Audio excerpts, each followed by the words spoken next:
God bless you. And indeed, it's a privilege for all of us to come together and be part of this biggest revelation that is about to take place. Actually, I am so excited to be part of this community. I'm not excited about only the riches ahead of us, but I'm excited to be a part of the building project. In my life, I have never enjoyed what I came to meet without contributing my quota. No, I always prefer enjoying more what I have also contributed to.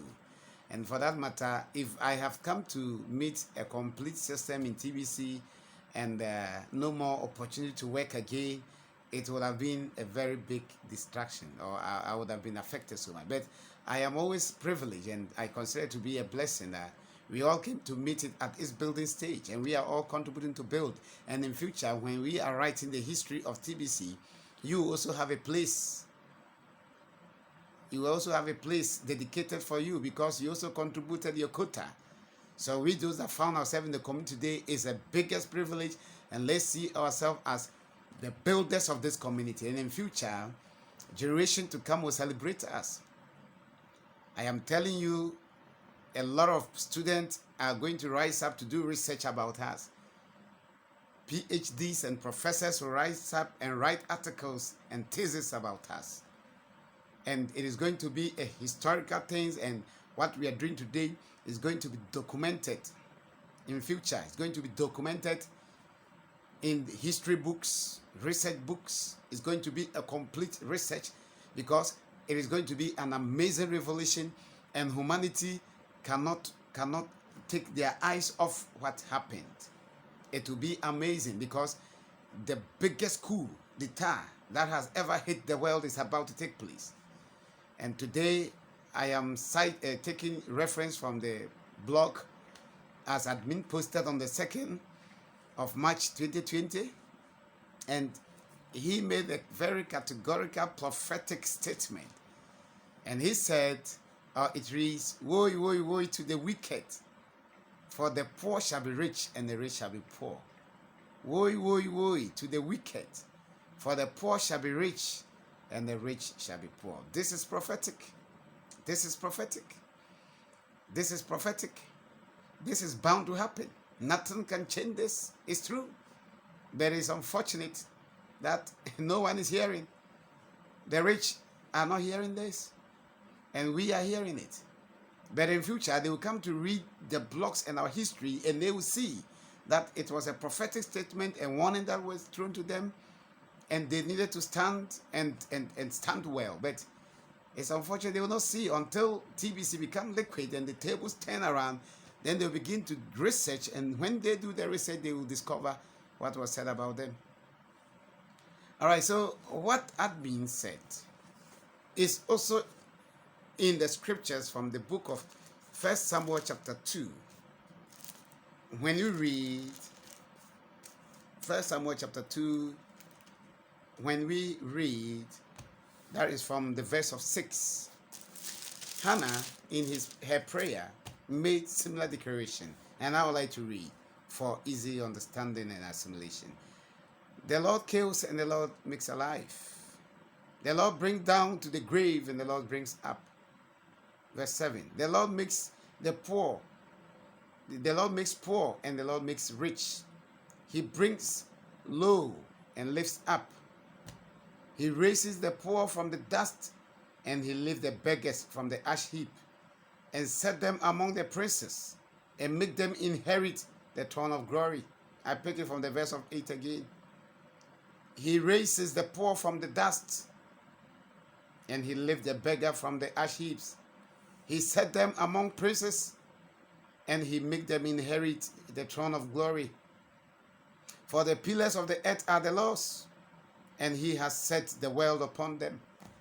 This is what Hannah also prayed. And Hannah prayed from the depths of the spirit and saw what the Lord does. And it is possible that as you study the whole structure of TBC, you can see that it is dominant in the third world countries. The first world country, few have seen the light. Majority are not seeing the light. And that is the divine principle of God. God wants to turn the tables around.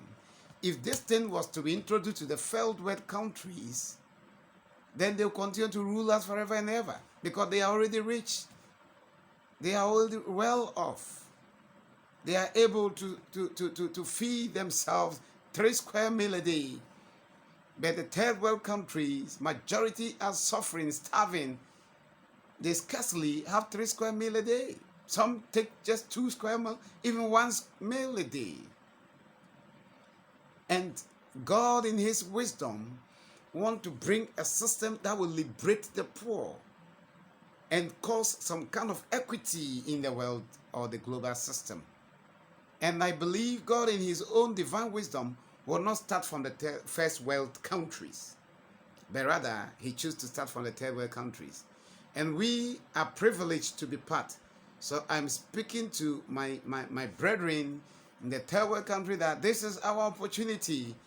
Yes, because apart from this, there is no any other opportunity for us.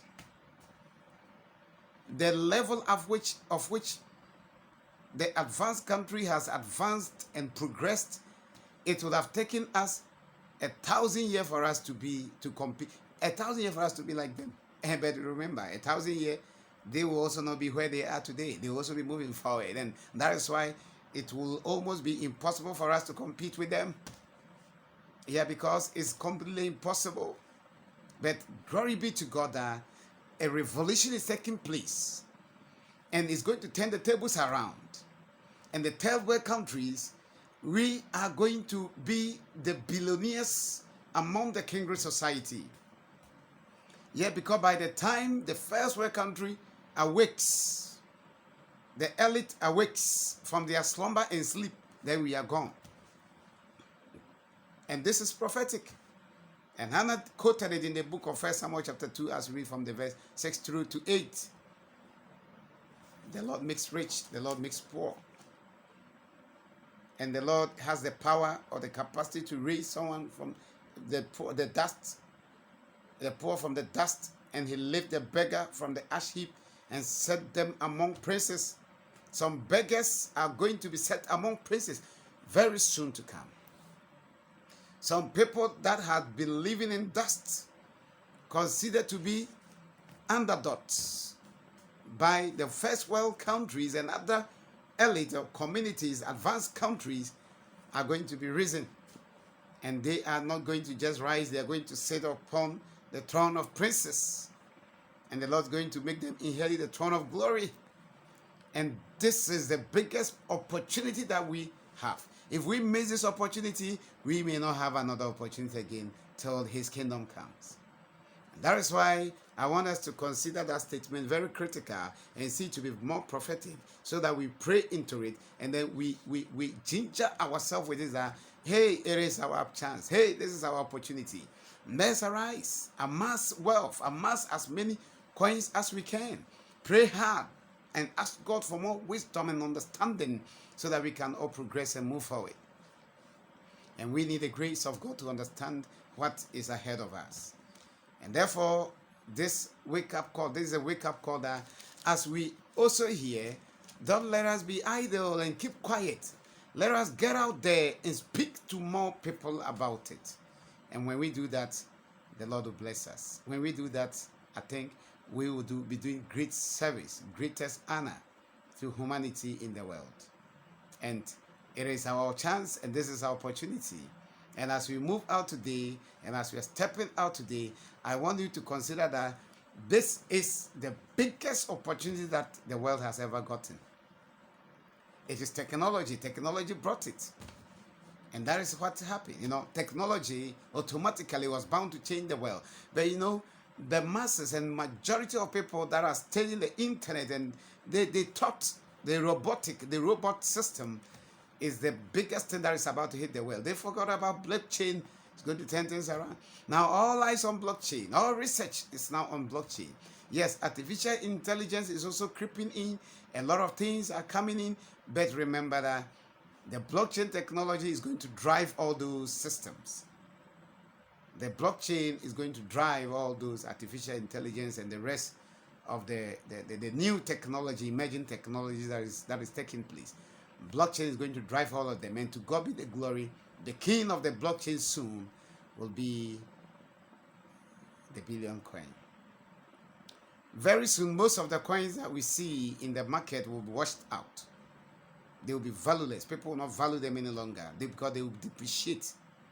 When TBC reaches its liquidity, majority of the coins that we have in the market will depreciate because no one will like them.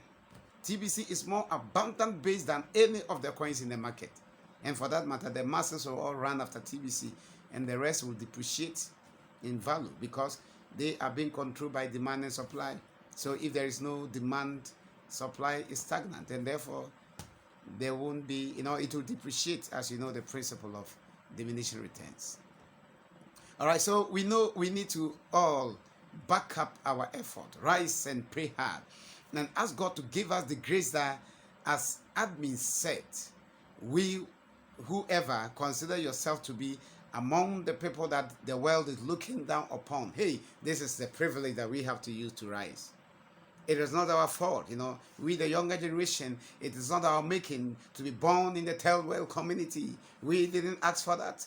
If you were given the privilege to choose where you'll be born to, perhaps you would have chosen the first world countries. But we were born here, and we came to meet a very poor infrastructure. We came to meet poor governance system. We came to meet poor road network. We came to meet poor currency that depreciates every day in and day out. That is what we came to meet. We are born to inherit that. We came to meet low standard of education. Before you can compete with those at the diaspora, then you need to be extra work hard. You have to work hard. You have to be restless.